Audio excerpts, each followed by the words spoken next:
કચરો છે.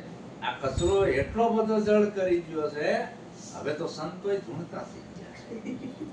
ભુવા તો ધૂણે છે, પણ નિરાંતના સંતોય ધૂણતા થઈ ગયા. લ્યો, નિરાંતના સંતોના સભામાં મેં રામાપીરના પાટે જોયા, અને અંદર લાંબા લાંબા વારવાડા ખમા ખમા ખમા કરતા હોય. હા, નિરાંતના સંતો રામાપીરના પાઠ પૂરતા થઈ ગયા. શું કામ? એ પૈસા ઝાઝા મળે છે, અને આ પબ્લિકને ગુલામ બનાવવાનું ષડયંત્ર છે.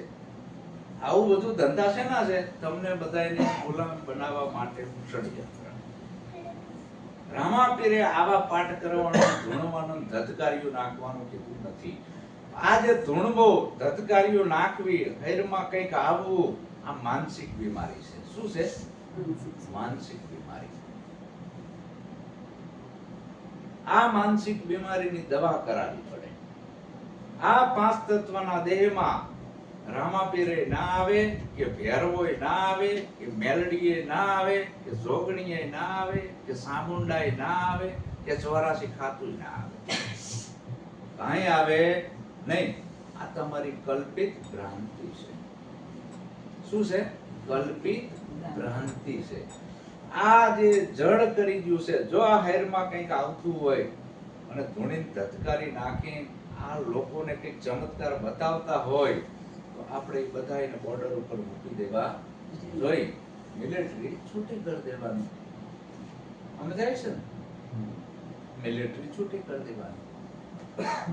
આ દેશ કેટલી વાર ગુલામ થયો.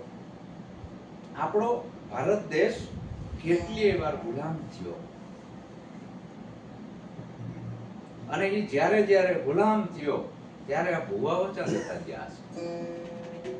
આ મોટી મોટી વાતો કરે, મારી માતા આમ કરી નાખે, મારો દેવ આમ કરે, ને આ મારો દાદો આમ કરી નાખે. પણ આ દેશ ગુલામ થયો તાણે ભુવા તો હતા જ ને. તાણે ચમત્કાર દેખાડવો જોઈએ. આપણું સોમનાથ કેટલી વાર લૂંટાણો, તાણે ચમત્કાર બતાવવો જોઈએ. અયોધ્યા મંદિરમાં હમણાં ચોરીઓ થઈ, ક્યાં ગયા આ બધા? પકડ્યું કોને? વિજ્ઞાને. અંદર સીસીટીવી કેમેરા લાગેલા હતા, અને બધાય ચોર પકડી ગયા, કોને ચોરી કરી છે. સમજ્યા? તો આ બધું ધતિંગ છે, અને આ બધું વળગ્યું છે આપણી ઈતર કોમને. આપણે બધા ઈતર કોમ વાળા કહેવાય. આપણે બધા ઈતર કોમ. જો વાણિયા સુધરી ગયા, બ્રાહ્મણો સુધરી ગયા. એક બ્રાહ્મણ મારો મિત્ર છે, એને મેં પૂછ્યું, તો હવારમાં ઉઠીને ઠેલો લઈને આ બધી વિધિઓ કરાવવા જાસ, ઈ ભક્તિ સાચી છે ખોટી? ઈ કે બાપુ અમારો ધંધો છે. શું છે? અમે તો કામે જ આવી છીએ. શું કરવી છે? કામે. ભક્તિ કરવા નહીં. અને તમે પાછા એવું માનો છો કે અમે યજ્ઞ કર્યો. તમે ભક્તિ માનો છો, ઓલા ધંધો માને છે. આ પ્રેક્ટિકલ. મારો મિત્ર છે, આ મારો ધંધો છે. પછી એક ભૂવો મળ્યો, તો હાવ હાસું કહેજો, આ હાયરમાં કઈ આવે? કઈ નહીં, આ મારો ધંધો છે. સમજ્યા? તમે જેટલી અંધશ્રદ્ધામાં રહો એટલી ભુવન મજા. આ બધી અજ્ઞાનતા, અંધશ્રદ્ધામાંથી બહાર નીકળી જવાનું છે. ભુવા ભૂપણની કાંઠે ભ્રમણા સત્સંગ કરીએ આવા સંતનો. હવે થોડાક દાડા પછી દેશિયા આવશે બાપા. ઘરે ઘરે હાંટડ્યું બેન હોય દેશિયામાં, છોટા બહાર મૂકીને ધૂણતી હોય ઘરે ઘરે. અને ભાઈ હોય નશામાં, એના છોકરા ના હોય કશાયમાં. આ નજીક જ આવી છે દશા. હવે થોડાક દાડા પછી. સમજાણી ને વાત? આ દશા કાઢવાની છે કે બિહારવાની છે? કાઢવાની છે દશા.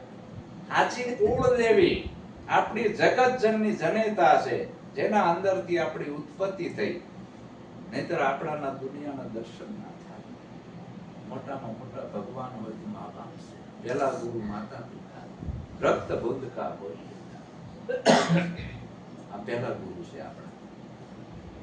એટલે માં જન્મ દેવા વાળી એનાથી મોટી એકઈ નથી. જે પોતાની માને ભૂલી જાય છે, જે ડુંગરા ચડવા જાય છે ને, એને કોઈની મુક્તિ મળવાની નથી. માતા બેઠા ના જાઓ ગંગા. આપણી માં બેઠી છે, ગંગાજીએ નથી જવાની જરૂર. પિતા બેઠા ના પૂજો શિવની લિંગ. જઈ જળ ચડાવવા જવાની જરૂર નથી. ઘરના ધણીને પડતો મૂકીને જે નારી જાત્રાએ જાય પાલન ભણે ધર્મ્યો ઈ નારી વડવાંગો થાય. બેનનો ધર્મ છે એનો પતિ. એને કોઈ તીર્થ વ્રત ખડ વડ પૂજવાની જરૂર નથી. એને કાંઈ નડે નહીં. પતિવ્રતા નારી બની જાય. પતિવ્રતા નારીમાં એવડી બધી તાકાત પડી છે કે ધારે કરી શકે. 12 વર્ષ સુધી એના પતિવ્રતાના ધર્મ ઉપર નેક ટેકથી જો રહે, મૂંગા મોઢે તેને બીજું કાંઈ કરવું પડે નહીં, બોલે થાય. અને જીભાન ઉપર સત આવે છે. જગ્યાએ કામ હતું. એને એક ઓસરીએ 10-12 મકાન ગામડામાં તમારે છે ને એવરી લાઈન સર મકાનો.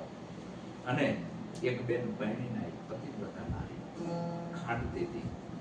ખાંડણિયા કંઠીઓ બની ડાંગર ખાંડતી હતી. ધણી આવ્યો, ભંડારી પાણી લાવજો. આ પેલું આટલે અને છોડી દીધું. પતિનો અવાજ આવ્યો, વડાર થયો. ધણીનો પતિ પરમેશ્વર હવામાં લીધું. મારી વારી બેન જોવા માંડી. ચમત્કાર થયો. આધાર વગર બધા પગે લાગવા આવ્યા. દર્શન આવું કંઈક થાય એટલે આવે જ ને બધા. બધાય દર્શન કરવા એ બધી બેનો હે બોલ અમારે ક્યાં પેલા ઉપર અમારે તમારી જેમ બધા પગે લાગે ને એવું કરવું છે. તો આ કયું વ્રત તમે કરો છો? આની વિધિ શું? કંઈક અમને સમજાવો ને. અમે આ માર્ગે હાલવી. અમારે હા પેલા હવામાં રાખવા છે. અમને બધા પગે લાગે. આવું બનવું છે કે આમાં કાંઈ કરવાનું નથી. ભૂખ્યું રહેવું, કાંઈ કરવું નથી. ટાઢા પાણી. તારો પતિ કેમ કરવાનું, બીજું કાંઈ કરવાનું નહીં. તારો પતિ કે એમ તારે કરવાનું. આ બોલી કભારજા હતી. કેવી હતી કભારજા? ઘરમાં ધણીને રોજ ધમકાવે ને બાર બને બહુ શાણી. મૂર્ખાએ નાર કભારજા આણી આવી હતી. રોજ ધણીને ઘરમાં ધમકાવે, ઠરકે ખાવાય ના આપે, ગાળું દે, આવું કરે. આઈ કે જાય તો પગે લાગે પતિને. આ શું ચમત્કાર થયો? કોઈ દી તારી ઘરવાળી તને પગે ના લાગે, પગે લાગે એટલે નવાઈ ના લાગે? આ શું તારું? કેમ મને પગે લાગે છે? તમારું બોલવાનું નહીં. અમારા ધર્મમાં એવું આવે, ખરું નથી કરવાનું. અમારા ધર્મમાં આવું આવે. પછી કોઈ દી સવારમાં એ કોઈ દી ઉઠાડે નહીં એના પતિને. આ તો અંગૂઠો મરડીને ધીરે ધીરે ઉઠાડ્યા. જમણા પગમાં સ્વામીજી ઉઠો. એટલે આ શું થયું? કઈ બાજુ રોજ ગોદડા ખેંચે છે. અમારા ધર્મમાં આવું આવે. સ્વામીજી આલો હવે નહીં લો, ગરમ પાણી કરી દીધું. શિયાળો હતો, કોઈથી ગરમ પાણી ના કરે. પાછા બાથરૂમમાં જઈને વાહોય કરે. બોલો તો રાજી રાજી થઈ જાય. અમારા ધર્મમાં આવું આવે. ગરમ ગરમ નાસ્તો કર્યો, કોઈથી નથી આવતી. આવો સ્વામીજી પેલા તમે નાસ્તો કરો, પછી હું કે આજ કઈ બાજુ દાડો ઉગ્યો. અમારા ધર્મમાં આવું આવે. એટલે ઓલાને મજા પડી જાય કે હાલો ને કઈ કરતા આ સેવા તો કરે છે મારી. 1 દી 2 દી 3 દી થયા અને ત્રીજા દિવસ ધણી ખેતર ગયો. જો તમે ખેતરથી આવો, ડાંગર ખાંડવા બેહવાનું. તમે બૂમ પાડશો ઠેલેથી, પાણી લાવો. એટલે હું છે આ બાજુ વર્ગે બેને હવામાં રાખ્યું ને તો હું રાખવાનું છું. બોલો કે હવે મર્યા અને આવ્યો. લારી ડાંગર ખાંડવા જઈ આમ પેલું હતું છોટું મોટું નાક ઉપર આવ્યું. નાકેથી હોઠ ઉપર લોહી જાય રે જાય. અને આવડી ગાળો દેવા માંડી એના પતિને. બોલું જેને વ્રત આપ્યું હતું ઈને ધણી કે થયું શું? ઈ તો કે અરે મારું આ બધું તોડી નાખ્યું. ઓલીએ વ્રત કીધું એને ચાલુ કર્યું હતા. મને આપી દઉં કે આ બાજુવાળી બેને આ વ્રત કરજે એટલે મેં આ ઊભું રાખ્યું. તારું ઊભું રહેશે. હાલ કે એની જોડે એનો ધણી કે હે પણ અમારી ઘરવાળી ધંધે લગાડી. જો નાક ને ઓઠ ને બધું સોલાઈ ગયું. આ કયું વ્રત આપ્યું? સાચું જ આપ્યું છે.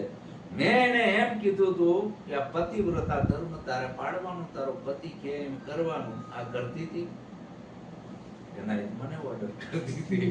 પતી ગયું અને કે હે બોલ કેટલા દી થયા? આજ 3 દી. કે મારી બેન હું 12 વર્ષથી એક ધારી છું. કેટલા વર્ષથી? 12 વર્ષથી નેક ટેક ઉપર છું. કોઈ દી મારા ધણી ઉપર કાળું મોઢું વગર વાંકે મને મારી હશે ને માર ખાઈ લીધો હશે. મેણા ટોણા બધું સહન કર્યું, મારા મનમાં કોઈ ખોટો વિચાર નથી આવ્યો. 12 વર્ષ પૂરા થયા. આ 3 દિન રે ના પેલા હોયથી ના રે. આ ઈ ભક્તિ છે. ભાઈરે તમે ભક્તિ કરો તો કરજો પૂરી, રખે અધવચ મુક્તા અધૂરી. સતીનો જોઈને સંકળીને ભાવતીઓ, પતિ સેવામાં મચી પૂરી. હૈયાનું ઝેરીનું ઓઠે આવતા છૂટી પડે છે ચતુરી. ભાઈરે તમે ભક્તિ કરો તો કરજો પૂરી, રખે અધવચ મુક્તા અધૂરી. નકે પૂરું 2 શબ્દ કે બસ હતા ન્યા ઠેકાણે. એમાં કીધું અંધશ્રદ્ધા ઉડી જાય. આ બધો કચરો કાઢવાનો છે વાલા. સદગુરુ બીજું કાંઈ આપતા નથી, આપણું કલ્યાણ ચાહે છે. તમને કોઈ દેવી દેવલા માતા મહાદેવ આ તાંત્રિક વિધિ કાંઈ તમને નડે, મારી જવાબદારી, હું ગેરંટી લઉં છું. પછી શું, આ બધું છોડાવો. કાંઈ તમને નડવાનું, એક ગુરુનો આધાર, એક વચનનો આધાર, કોઈ આધાર નહીં રાખવાના. પછી ગુરુ મહારાજ